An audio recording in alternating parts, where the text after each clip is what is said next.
नमस्कार मित्रों, मैं डॉक्टर पांडुरंग चिलगर, महात्मा फुले महाविद्यालय अहमदपुर, जिला लातूर के हिंदी विभाग में सहायक प्राध्यापक के रूप में कार्यरत हूँ। मेरे महाविद्यालय तथा हिंदी विभाग की ओर से बीए द्वितीय वर्ष के सभी छात्रों का पुनः एक बार हार्दिक स्वागत। साथ ही साथ सभी हिंदी प्रेमियों का भी मैं हृदय से पुनः हार्दिक स्वागत करता हूँ। मित्रों, पिछली कड़ी में हमने बाबू गुलाब राय द्वारा लिखित व्यापारे वसति लक्ष्मी इस निबंध की पूर्व पीठिका देखी, विस्तार के साथ, विवेचन के साथ। अब इस कड़ी के अंतर्गत इस निबंध का जो अगला हिस्सा है उसका विवेचन, मूल विषय का प्रतिपादन मैं आपके सम्मुख करने जा रहा हूं। मित्रों, लेखक ने लिखा है कि प्रारंभिक काल में लगभग स्वातंत्र्य उत्तर काल के कुछ दशकों में भी अन्न, अनाज क्रय विक्रय का यानी व्यापार का विनिमय साधन था। समय के साथ विनिमय के साधन बदल जाते हैं। अनाज से पहले तो वस्तु ही एक के बदले में दूसरी दी जाती थी, ली जाती थी, उसके बीच में क्रय विक्रयता होती थी। लेकिन ये विनिमय के साधन समय के साथ बदलते हैं।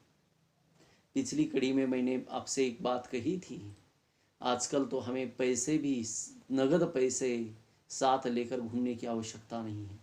चाहे देश में हो या विदेश में हो, नगद रहित व्यवहार हम कर सकते हैं। तो ये विनिमय के जो साधन है प्रतिदिन बदलते जा रहे हैं। लेखक लिखते हैं, इस निबंध के विषय को विस्तार के साथ आगे बढ़ाते हुए वे लिखते हैं, अन्न को भी हर जगह लाद कर नहीं ले जा सकता मनुष्य, इसलिए धातु मुद्राओं का आविर्भाव हुआ। धातु मुद्राओं के आगमन से व्यापार की गति बढ़ी। वह केवल एक गांव में ही सीमित न रहा, बल्कि देश की सीमाओं को भी पार कर गया।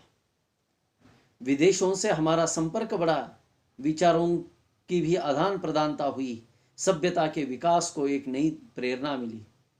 व्यापार द्वारा व्यक्तियों और प्रांतों में भी सहयोग नहीं बढ़ा, वरना अंतर्राष्ट्रीय संबंध भी बढ़े, क्योंकि प्रत्येक वस्तु प्रत्येक देश में उत्पन्न नहीं होती। इसलिए एक दूसरे देश एक दूसरे पर निर्भर बनते गए। व्यापार में से ही पारस्परिक निर्माण की भावना बढ़ी, किंतु मनुष्य और राष्ट्रों के संकुचित विचारों के कारण व्यापार आक्रमणों का भी कारण बना। आक्रमणों द्वारा प्रभुत्व स्थापित कर दूसरे देशों को उपज किए अपने लिए सुरक्षित कर लेने की बात लोगों ने सोची। ये तो व्यापार का दुरुपयोग हुआ। व्यापार के सदुपयोग में पारस्परिक सहयोग की भावना बढ़नी चाहिए। हिंदुस्तान और पाकिस्तान में इतना मतभेद और वैमनस्य होते हुए भी जो पारस्परिक सहयोग चल रहा है वह व्यापार के कारण है। दोनों देश एक ही थे, इस कारण वे एक दूसरे के लिए पूरक हैं। ये हो गई भारत पाकिस्तान की बात, ये हो गई भारत बांग्लादेश की बात। पाकिस्तान बांग्लादेश हमारे ही हिस्से थे, लेकिन चीन भी चाहता है साम्राज्यवाद, लेकिन वह साम्राज्य को बढ़ा नहीं सकता, सीमावाद को नहीं बढ़ा सकता, क्योंकि व्यापार, वह यदि आक्रमण करेगा तो उसके साथ जो व्यापारिक संबंध है वह एक झटके के साथ तोड़े जाएंगे। और तोड़ने की कोशिश की, जिस कारण चीन ने कदम पीछे लिए, आगे नहीं बढ़ सका।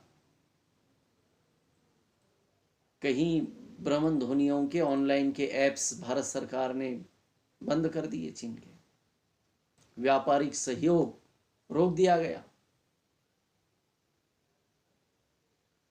यानी लड़ना भी है तो पैसे की आवश्यकता है, जीना भी है तो पैसे की आवश्यकता है।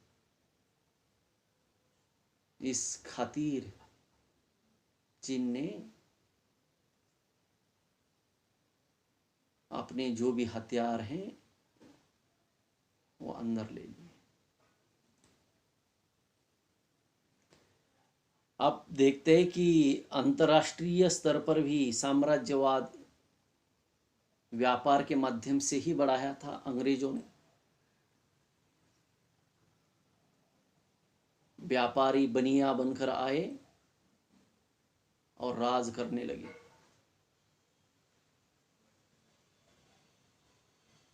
तो मित्रों, व्यापार कितना अहम है ये इस दूसरी कड़ी के अंतर्गत आपको पता चला।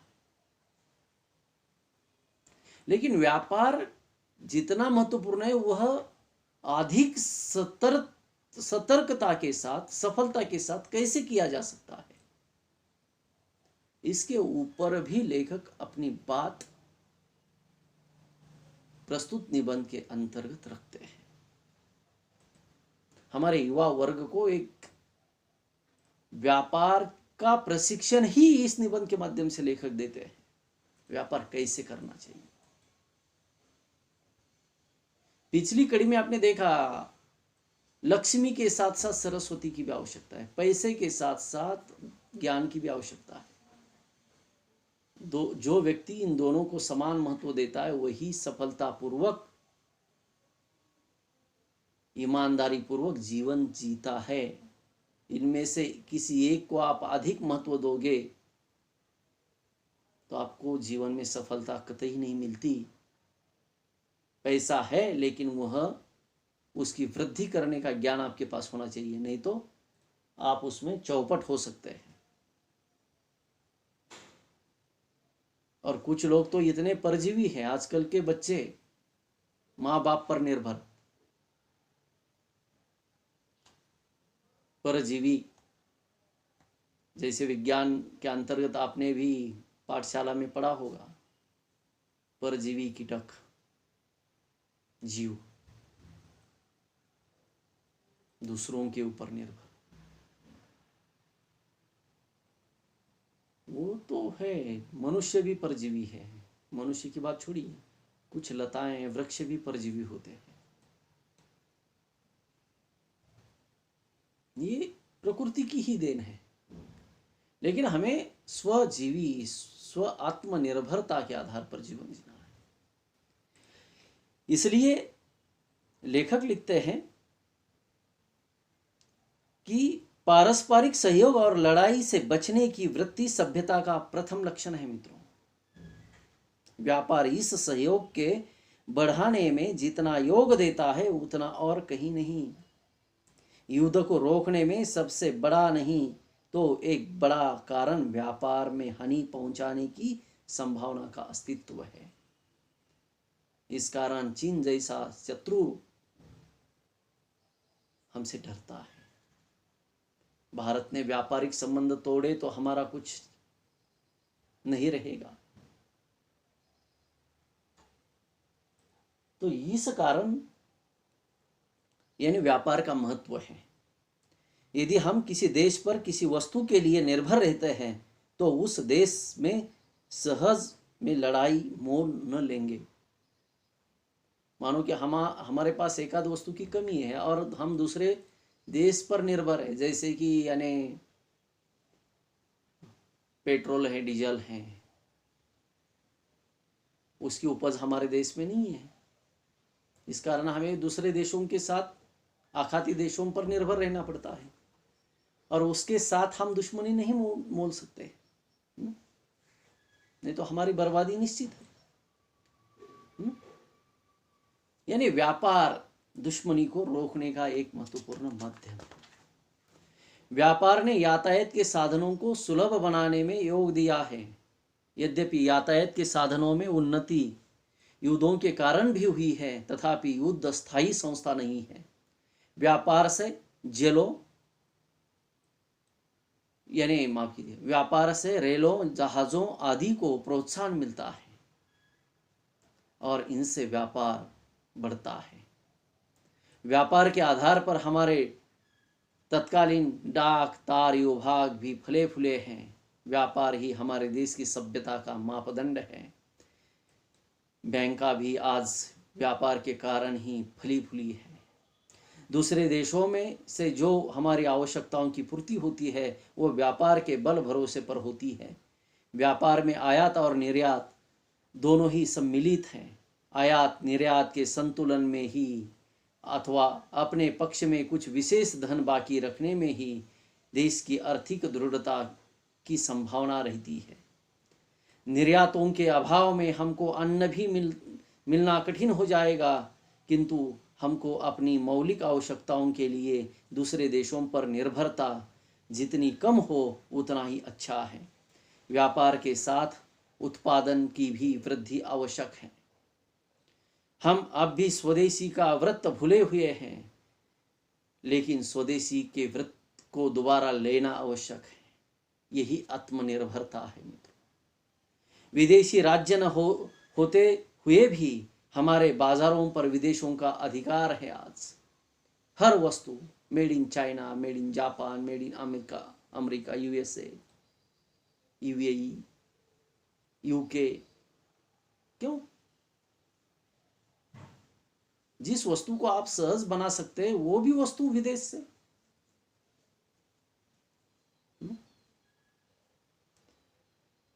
यानी लेखक लिखते हैं कि व्यापार ने हमारे सुख साधनों को बढ़ाकर हमारे जीवन का स्तर ऊंचा किया है। विदेशी वस्तुओं का इस्तेमाल करेंगे तो हम कुछ अलग,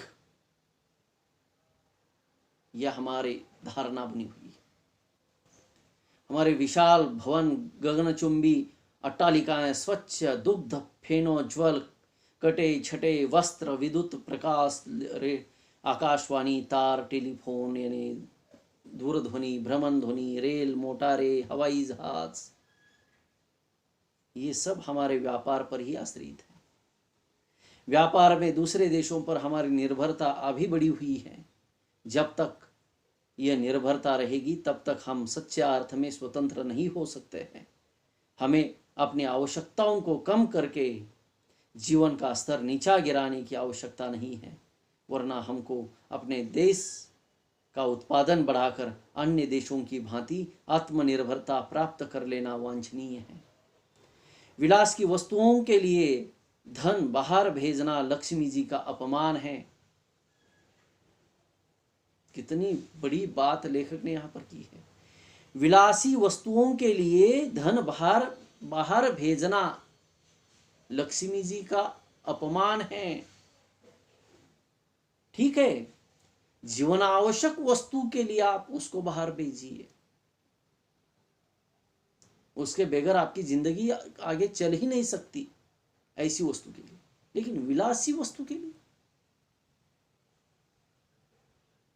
हम सभ्य तभी कहे जा सकते हैं जब हम अपनी सभ्यता के प्रसाधनों के लिए दूसरे देशों पर निर्भर न रहे। यानी लेखक ने यहां पर आत्मनिर्भरता की बात की, स्वदेशी के पुनः व्रत लेने की बात की। बहुत महत्वपूर्ण बातें लेखक हमारे सम्मुख इस निबंध के माध्यम से रखते हैं। लेखक लिखते हैं, हमारी लक्ष्मी पूजा तभी सफल होगी जब हम व्यापार रूपी लक्ष्मी सदन को खूब संपन्न बनवाएंगे। स्वदेशी व्यापार को संपन्न बनाने के लिए उत्पादक और उपभोक्ता दोनों का पारस्परिक सहयोग वांछनीय है, आवश्यक है। उत्पादक और व्यापारी उपभोक्ता की प्रवंचना न करे और उपभोक्ता देश में निर्मित वस्तुओं का आदर करे, उनको गर्व के साथ देखे और उत्पादक उनको गर्व करने के योग्य बनवाए, तभी हमारा व्यापार भी समृद्ध होगा और हमारे देश की भी शोभा श्री बढ़ेगी। हम अपने व्यापार को अपने ही देश में सीमित न रखें, वरना अपने माल की श्रेष्ठता के कारण दूसरे देशों में भी उसका व्यापार बढ़ावे। ये भी सलाह लेखक देते हैं। लक्ष्मी जी की प्राप्ति समुद्र मंथन से ही हुई है। हमारे युवक ऐसी शिक्षा दीक्षा प्राप्त करने की कोशिश करें जिससे कि वे देश के व्यापार को समृद्ध बना सके, तभी हमें एक प्रकार से स्वराज्य का सच्चा सुख प्राप्त हो सकेगा। हमारे व्यापारी ईमानदारी का स्तर ऊंचा उठावे, तभी वे देश को समृद्ध बना सकेंगे और विदेशों से व्यापार में सफलता प्राप्त कर सकेंगे। हमारा व्यापार हमारी ईमानदारी की कसौटी बने। व्यापार में ईमानदारी होनी आवश्यक है। इसी दशा में हमारा व्यापार भौतिक और आध्यात्मिक दोनों प्रकार की सभ्यताओं का उन्नायक होगा। आप देखिए, बाजार में दुकान पर जाकर एक आधे यानी किसी भी धर्म का क्यों न हो, अपने आराध्य की पूजा करता है यानी वो दुकान खोलने के बाद।